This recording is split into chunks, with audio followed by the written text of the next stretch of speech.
Kia ora koutou. Welcome to our first session of Freedom Bound.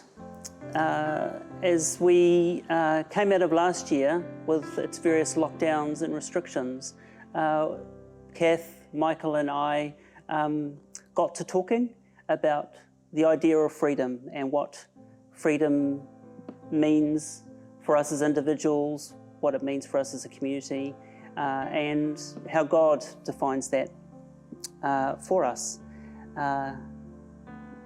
So we thought it would be a particularly good series to work through during Lent, because with Lent we're encouraged to give up or sacrifice, to restrict ourselves in some way, shape or form from those things that are near and dear to us for a season.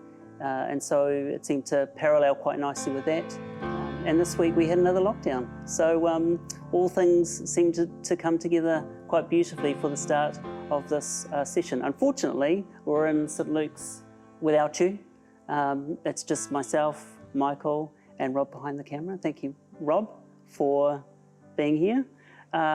So, yeah, I hope what we share today will encourage you, will renew your thinking somewhat, and inspire you on how you approach the idea of freedom and how that is applied to your life. Kia ora koutou. As Clint has mentioned, we're talking about freedom over this Lent series, and what I want to do today is, I guess, lay out a little bit of a framework, or at least lay down some foundations for the way we might think about freedom, in particular focusing on this idea as freedom as flourishing, and then I'm going to bounce back to Clint with some questions we're going to throw around towards the end. Freedom as an idea is woven right throughout the biblical text, the Christian tradition. If you think about the sacred texts of the Hebrew Scriptures and in the New Testament, the central story of the Old Testament is a liberation or a freedom from slavery in Egypt. And then that becomes, in the New Testament and in the story of Jesus, the kind of central metaphor for understanding what it is that Jesus is doing, this idea of a journey of liberation from slavery, of freedom. And so the New Testament authors love talking about freedom. Jesus quotes the prophet Isaiah and talking about bringing freedom to the captives. In the Gospel of John, he says something like, he who the Son sets free is free indeed. The Apostle Paul also is captivated by this idea of freedom. Says where the Lord is the Spirit, and where the Spirit of the Lord is, there is freedom. So on and on and on, we see this theme of freedom kind of woven through the story, which sounds great. Freedom is like great. Free in Christ, surely that sounds nice, and it's good for a few worship hits, probably, to talk, to sing, to preach about freedom. Sometimes the challenge comes in translating that into what it actually means in real, lived, everyday life, because we have to actually ask, what do we mean by freedom? And that implies a level of not being free that we need to be freed from.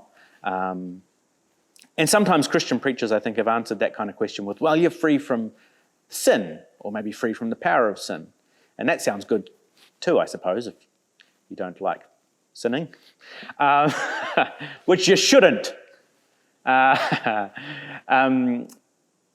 then kind of as you read the fine print of you're free from the power of sin, the fine print kind of says, but you'll still do it anyway, which is kind of like a free in theory but not in practice kind of reality sometimes for people. And so perhaps that's not really enough either to grasp what it is that's really going on in this idea of freedom that's woven throughout the Christian story. Freedom means different things to different people. If I was to ask you what freedom meant, or to answer it myself, we might find that we come up with some different perspectives on that whole idea. But it's an important conversation to have. I think in kind of Western, modern and postmodern society, freedom is often associated with like personal autonomy, right? Being able to have control over my own life, have my rights. And that's been at the core of real advancements in our society and in our culture, ensuring that people have the rights that they need. Democracy is kind of grounded in this idea of individual and personal autonomy and freedom. But again, if that's the only way that we understand the idea of freedom, freedom to be able to do whatever I want, whenever I want to do it, then again we run into some challenges or some problems or some roadblocks in thinking about how that actually helps us into a life that is really actually, genuinely free. Because what happens when my freedom starts to intersect with others' lives and actually causes harm to them? I was thinking this week about like colonizing settlers coming into America, Australia, New Zealand, different parts of the world from Europe, and coming to this new land of freedom and opportunity to explore bold new territories, and they wanted freedom from the old world and to discover, and so they were able to kind of, embark on this journey and this adventure of doing kind of whatever they wanted in many respects. And yet in doing so, causing great harm and trauma to Indigenous peoples who are already living in those places. And so this idea of just being able to say, well, freedom is just me getting to do what I want, starts to kind of come unstuck or unravel when it comes into the intersection with other people's lives and their freedoms as well. So that's one of the challenges that comes up for us. And then perhaps we can add into that even for myself, when I think about my own life and the things that I might be free to do, sometimes the things that I'm free to do, when I do them, don't leave me having the experience of freedom. And so just being able to do what I want when I want means sometimes I make choices in my life where I engage in sort of patterns of living that actually become kind of ensnaring or enslaving in themselves, and I end up getting stuck and bound up in a bunch of stuff rather than actually being free. So what started out as kind of a freedom of choice ends up becoming kind of we tie ourselves up in knots and end up kind of unable to get ourselves out of the situation perhaps we find ourselves in. And if you've ever tried to break a cycle or a pattern of behaviour, then you probably know that feeling. If someone just says to you, oh, have you tried stopping it? Have you tried to not doing that, or not thinking so down, or whatever it is, the wonderful advice someone might come along, you realise actually it's not just as simple as choosing to do that or not do that, or think that or not think that. In reality, our lives are much more complex. And so with all of that kind of complexity going on, what we want to try and do throughout this season of Lent is to explore freedom, to unpack it, and look at it from different angles and ask ourselves some different kinds of questions about it and how it might relate to our journey of faith, and especially as Christians, as this story of Jesus. So I want to start by thinking about human beings for a moment, curious creatures that we are. And as far as we know, we're the only species, as far as we know, unless alien life, perhaps, but as far as we know, the only species to have developed this kind of self-awareness, the kind of mind that allows for the level of consciousness and self-reflection that human beings experience. We know that we exist, and we're able to pay attention to that and be aware of that. Know that I exist and that you, and that we're different, and we can interact and relate, and we can observe and reflect on those interactions. So there's something, very unique and curious and interesting and intriguing about human creatures.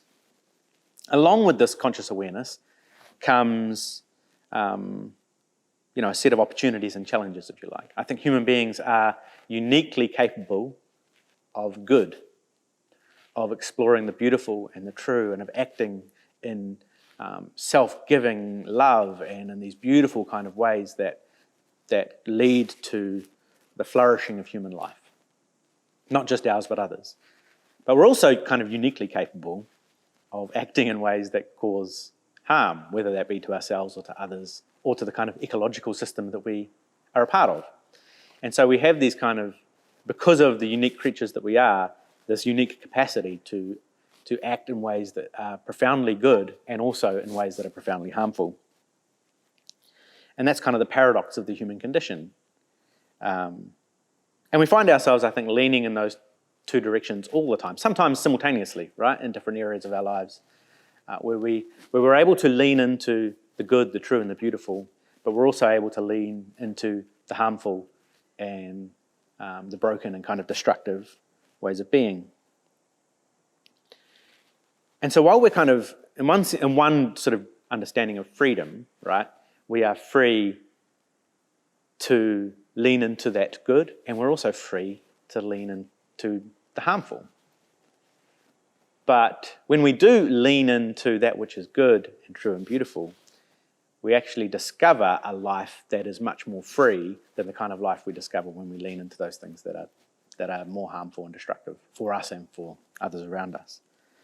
And so one of the purposes of our faith tradition, of our spiritual practices, of our religious rituals, and we might even say one of the things that happens when we encounter or experience God, is that we are drawing on these immense resources to help us cultivate ways of being and ways of living that help us to lean into the good and the true and the beautiful, that fosters a kind of a human flourishing for ourselves, for others, and for the environment, the cosmos, the world we inhabit and are a part of. So I guess that frames up freedom as, rather than just being about my personal freedom to do what I like, it becomes a part of a much bigger story about what kind of human beings we are to be with each other and with the world that we live in. And that's a kind of story that I think then gets embodied for us in the story of the Christ. Lent is a season where we reflect on the story of Jesus and his journey towards Easter and towards his own self-giving death. And what we see in the story of Jesus is not necessarily that his kind of freedom, which seems to come from this place of being grounded in this identity in God and being enveloped in this notion of God who is love, and then living out of that place in a way that enables his own kind of liberation and the liberation of those around him, doesn't necessarily mean he becomes prosperous and successful. In fact, it kind of means, in many respects, the opposite in his story. And yet, because of kind of the way in which he's grounded in his sense of what it means to be free and fully alive as a human being, with his identity kind of connected to his relationship with God, he's able to act in these ways that defy all of the social norms, challenge the political and religious structures. He overturns traditions. He includes all sorts of people that most around him were too nervous or not free enough to actually include. It doesn't mean that Jesus never experienced pain or fragility or loss, because those are a part of the human experience. But that somehow I think you see in the life of Jesus this recognition that everything is connected. And so his own kind of freedom and liberation as a human being is connected to the freedom and liberation of those who are around him as well. And so we see that beautiful statement that he uses in Luke's gospel, where he quotes the prophet Isaiah, and he says, "The Spirit of the Lord is on me, because he has anointed me to proclaim good news to the poor, proclaim freedom for the prisoners, recovery of sight for the blind, to set the oppressed free, and to proclaim the year of the Lord's favour." This idea that freedom in the Christ story is about this invitation into a flourishing kind of liberation that isn't just about me and my needs, but is it about us and the way in which that spreads out from us to one another in really potent and profound ways. So what I'm going to do is I'm going to bounce to Clint with a few questions, and we're going to throw around a couple of ideas here and see where that takes us.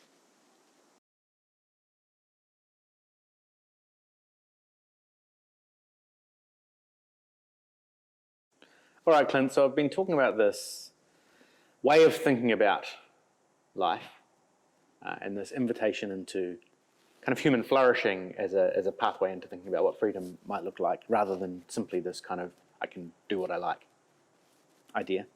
So if I mention the idea of a flourishing life to you, what does it mean for you?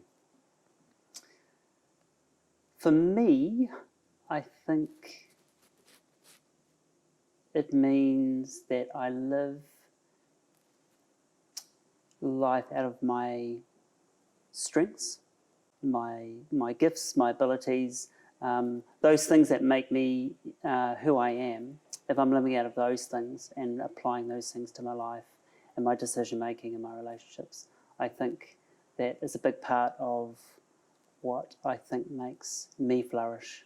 And I think, generally, people flourish in general. And I think for people to have a sense of freedom or a sense of self or a sense of being able to flourish, the environment in which they live or work or have their being needs to be conducive for them to flourish. Yeah, it's cool. It's interesting thinking about that in terms of there's kind of personal, communal, and also systemic considerations in that kind of way of thinking about flourishing, because we can think about our very personal lives or even those who are close to us and the conditions that we live in. But if we want to think about human flourishing and therefore the possibility for a free kind of life for all people that we're in kind of community and society with, then we also then have to think, what are the conditions that we create as a society for one another? And are they conditions that give the most possibility for wholeness, for flourishing, for life, for a sense of freedom? Yeah, absolutely. Yeah, and the sense of kind of connectedness of our own flourishing to the flourishing of others as well, which I think is kind of a beautiful but a really challenging. Oh, so challenging. Vision. Yeah. I think particularly when you were talking about the colonization of countries, and I've read a couple of books over the last couple of years of certain civilizations and the battle for freedom, for rights, for figuring that out as a society is so complex and so difficult and often quite traumatic and damaging. And the ones who seem to win create a cost for a whole other group of people, and it just seems to go backwards and forwards and backwards and forwards, and it's a continuing challenge for us all, I think. Yeah, fortunately, we're going to solve all those problems in the next 5-6 weeks. Oh, absolutely. Which is great. It sounds awesome. And then we'll sell those answers to future generations.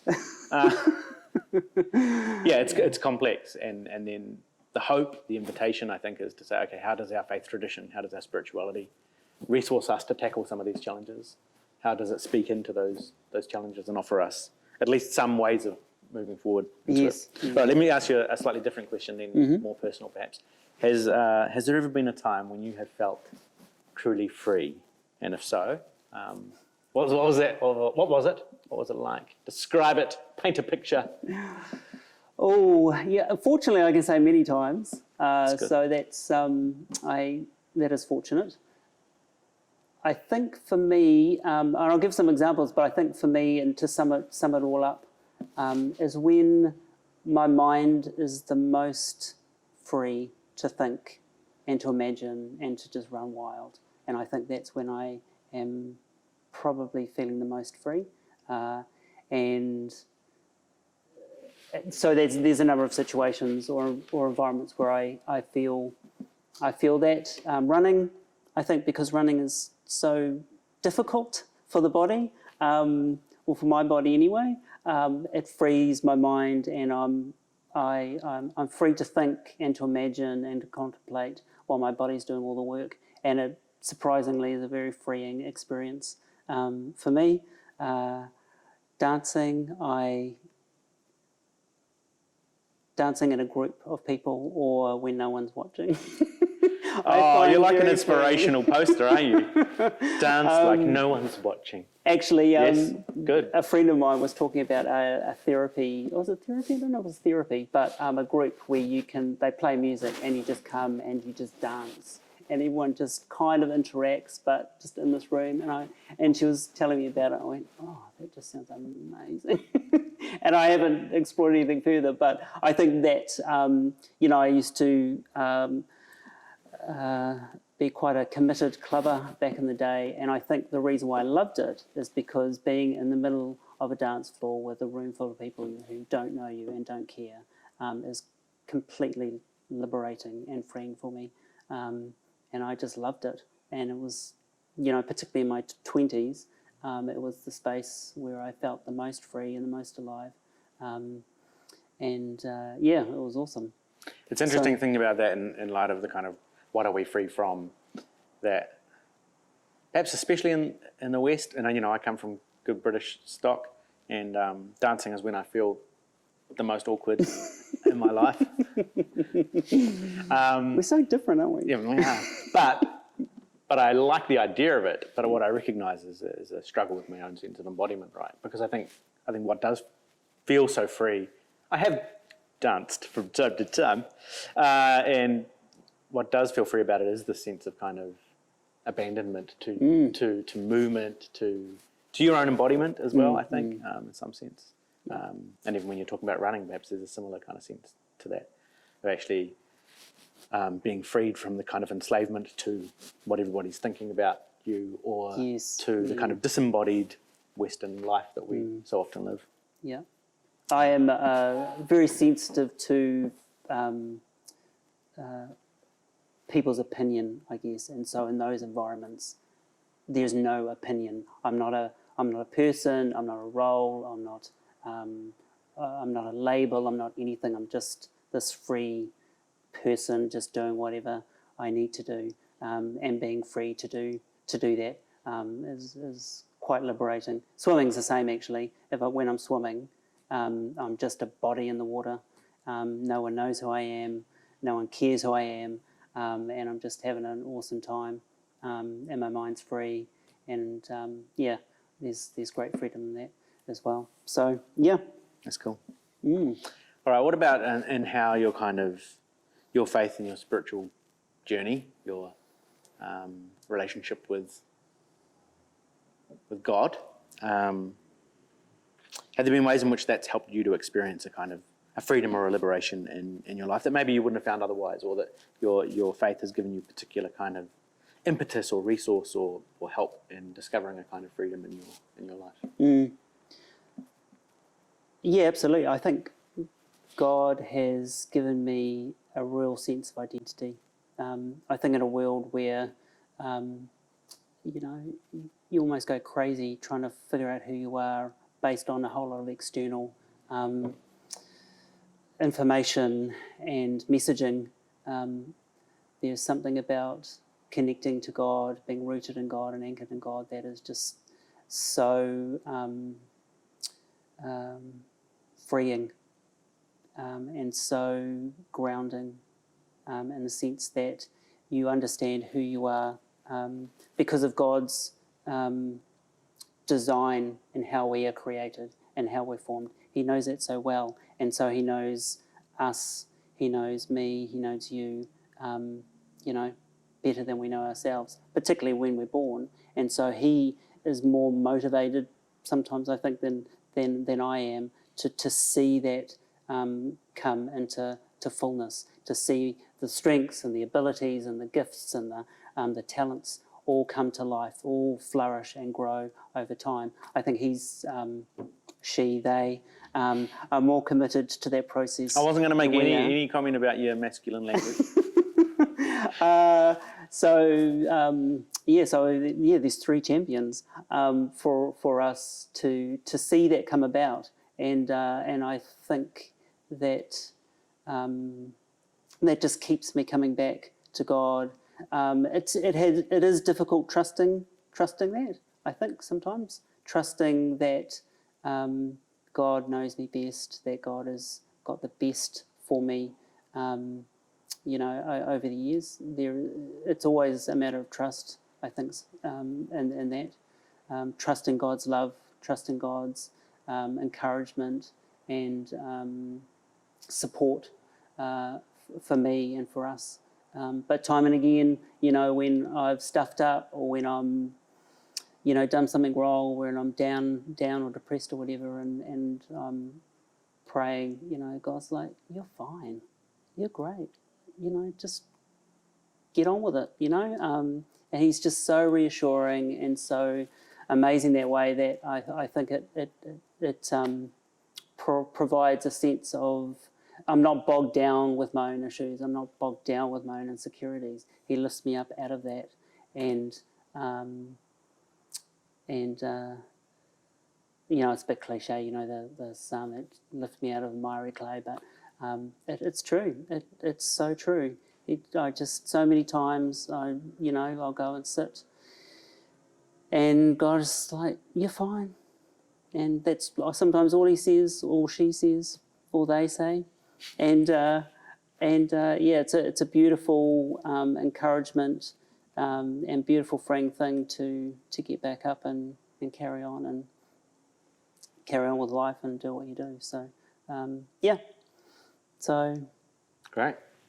It's I think it's that kind of idea in the sense of how this notion of freedom connects with identity and then our faith in God that we'll kind of pick up as we go through the series. We're going to be covering a bunch of stuff from around freedom from different angles, this kind of sense of the state of being rather than just what's going on around us, but also how that then intersects with our community, our relationships with others, equality and justice and grace and all sorts of things that are going to intersect during our conversations as they come about over the next 5 or 6 weeks as we head towards Easter. So, can I ask you that question? Can you ask me? I'm curious. Are you? Yes. What? Which question? What's flourishing look like for you? Well, that's the first question.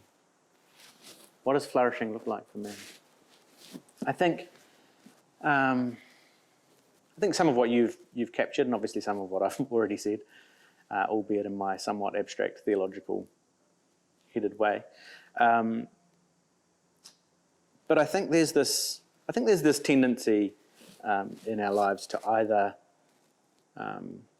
be kind of self-indulgent messes or kind of completely dissolve as people as we kind of give ourselves away so much that there's kind of nothing left. We tend to oscillate, I think, between those two spaces.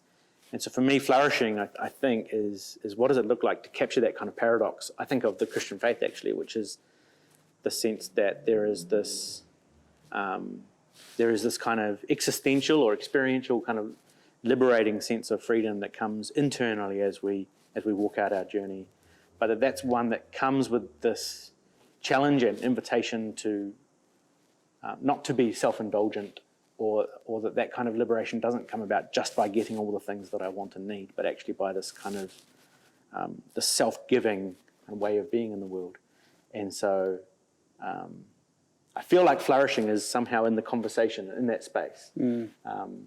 And that it's this personal thing, but it's also, as I guess I've already said, this kind of bigger, systemic, even ecological thing for us to think about as individuals and as people and as communities, but also for us to be thinking about in terms of how do we move towards the good and the true and the beautiful in our lives, and participate less in the harm, the violence, the destructive kind of patterns of living that we so easily kind of end up getting stuck in. And so when I think about my own life, that's what flourishing looks like, and that's where I feel most free, I think. When I'm participating in the good, the true, and the beautiful, then I feel most kind of alive, you know? Yeah. Yeah. I think flourishing is quite infectious too, don't you think? You can't talk about infectiousness during a pandemic. No, but, I guess not. But you're nice. Of course we can. I take you. No, you can. Of course you can. Everyone's talking about infections. Yeah. No, I take your point. Yes. Do you think? Do I think it's infectious? Like if you are flourishing, if you are fully flourishing and free, don't you think that would impact me and infect me in a positive way in terms of I would lean into that. And I would hope so. Yeah, because I think again, flourishing isn't just an individual concept either. You can think about because my faith orientation, if you like, views the world as one in which everything is interconnected. It's kind of like if you're in a room with 30 people, and you had a ball of string and you ran the string, and you gave it to each person in the room. So the same ball went around everybody until everybody was holding the string. And then you asked everyone to just start moving around whilst holding onto their bit of string. You can try this at home. Yeah, here you go. Then what you find suddenly is that you realise how interconnected everybody is. You all start moving in different directions, and suddenly that everything's getting kind of tied up and tangled, and because the way we move and the way that we live and the way that we act is deeply connected to the way that others are. When we come into connection or contact with each other, we bring ourselves, our whole selves, including our flourishing parts and including our kind of broken and messed up bits, and our relationships become the negotiation of how we kind of how we figure out life and health and wholeness as those selves kind of come together in community. Yeah. Nice. So perhaps that's a good place to pause, not finish, because we'll pick this up next week. Indeed. But to pause, and we'll continue talking about freedom over the coming weeks. Nice. Sound good? Sounds awesome. Yeah.